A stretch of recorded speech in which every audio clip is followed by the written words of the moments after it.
Magandang araw po sa mga nanonood sa ating munting channel sa YouTube. Sa atin po ngayong pagbabalik ay ang ating ngayong makikita itong sa rivers na mga formation or rock or sa ilog na mga mayroon mga possible na mga man-made nga inukit ng mga tao. Bago tayo magpapatuloy, shoutout po sa lahat na nag-subscribe sa ating channel. Sana nasa mabuti kayong kalagayan. At sa mga nanonood at sa lahat, shoutout po sa mga katiits, sa iba pang mga nagdi-discover tungkol sa atin ngayon makikita itong isang lugar ay kung makikita natin maraming mga butas-butas formation ng mga rock na mayroong kakaibang mga fist or ano man itong mga karakter nga talaga possible na sinadya ito na iukit. Kung makikita natin itong double fist na para siyang crocodile na mayroon mga bilog ito sa gitna, ay hindi ito natural na mga formation katulad nito ng 12 o'clock na para siyang palaka. Ito naman ay para siyang crocodile nga napaikot at dito sa kabila ay mayroon heart nga iba ang mga hugis o formation ng mga bato na ito or malaking mga rock. Itong ilog ng malaki ang tubig, ito ay nadinisan kaya lumutang dito sa circle na ito ay kung mapapansin natin na paikot yung mga bato at mayroon pa dito para siyang square na parang sinadya nga iikot diyan sa gitna parang circle nga may mga fist character or ano man itong hugis nga nagharap sila na ito may letter D na under the big rock or mayroon siyang isang butas na nakaharap dito sa front ng gilid ng ilog na ito.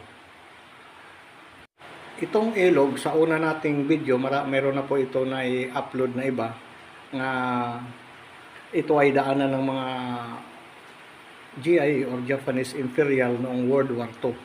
Bago yung Japanese ay Kastila ay dinadaanan po ito na lugar.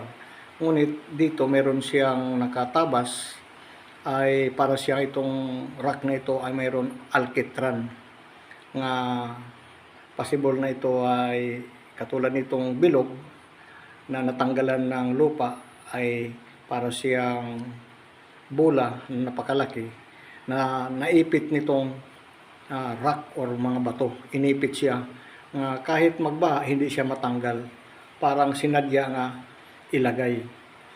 Dito sa ilalim mayroon siyang artificial cave o para siyang taguan ng sakaling may mga eroplano nga dumating ay dito lang magtatago ay hindi na makikita yung tao. Ito ay simento mga ka-discover na napakabigat daw to ay hindi naanod sa baha. Ito mayroon siya parang entrance nga possible itong ilog nito ay may sekreto.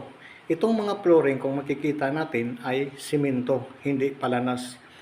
Ang katulad nito nga pwede lumapag yung chopper or helicopter dito at pag magbaha ito ay mamimising underwater parang stage ito or malapad na hugpuan ng pwede sa helicopter.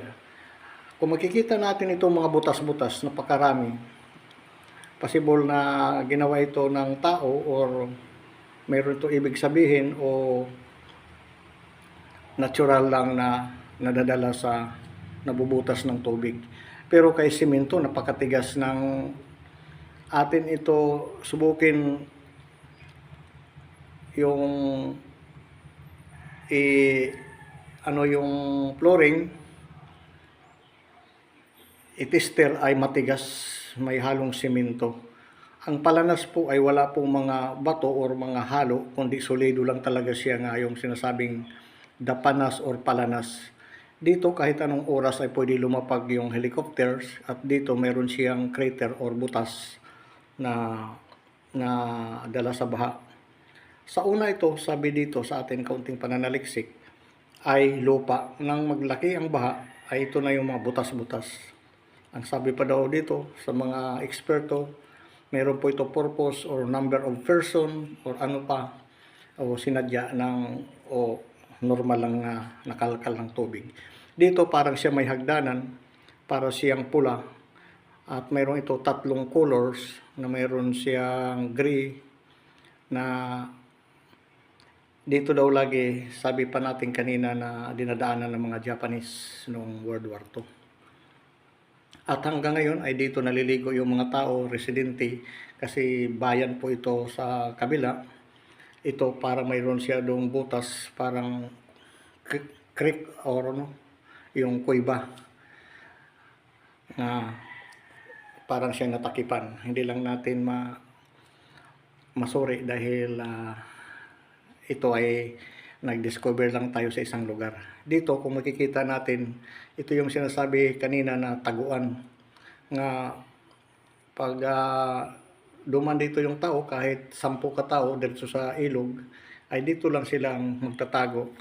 Safety na sila dito kung sila ititirahin ng airstrike, kasi makapal po ito na simento nga cover nga para ito sinadya o man-made cave papuntang ilog.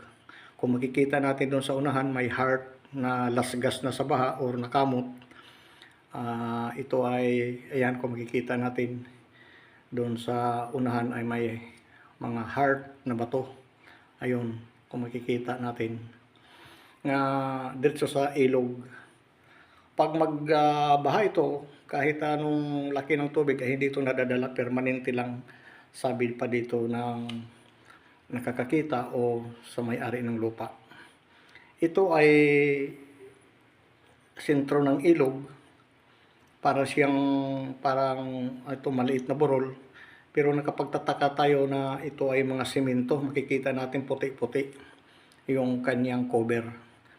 Dito sa ilalim ay parang may tali doon sa loob na ito maraming mga hugis na mga karakter, itong mga shipwreck na possible na ginawa ito ng mga GIA. Para sa remarker na sinasabi nga pagbalik nila, ito lang ang hanapin, nga makikita nila, umahanap nila ang sekreto dito sa isang lugar sa kanilang pagbabalik. Possible na ginawa nila ito na mga bato nga malalaki o mga rocks na ginawa, inukitan po nila. Itong mga markers na parang siya number 7 or letter T, ay ang ibig sabihin dito ay bondedly, o ang ibig sabihin delikado. Isa itong sign na trap or markers. Nga pag ginalaw mo ito sa ilalim ay magbabar down, madaganan yung tao. Ito may dalawang guhit na ang ibig sabihin dito sa ating partial decoding na reverse or distance, mga ka-discover.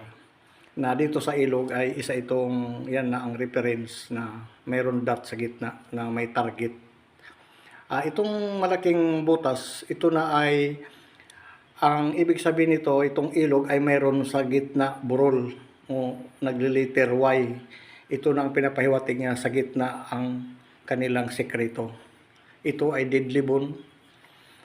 Kung makikita natin ay ito ay may trap. Pag pumasok, ginalaw sa ilalim, itong cave ay magigiba, ay matatabunan yung tao. Pag may kaunting ginalaw lang sa loob. Kung makikita natin ito, maraming butas-butas sa ilog. At ito ay marami pa ito mga kahulugan sa iba ng mga eksperto. Maraming salamat po sa panonood, at sa susunod naman muli na atin makikita. At sa mahabang paglalakbay, huwag makalimot mag-subscribe sa ating munting channel, Green Discovery. Maraming salamat po.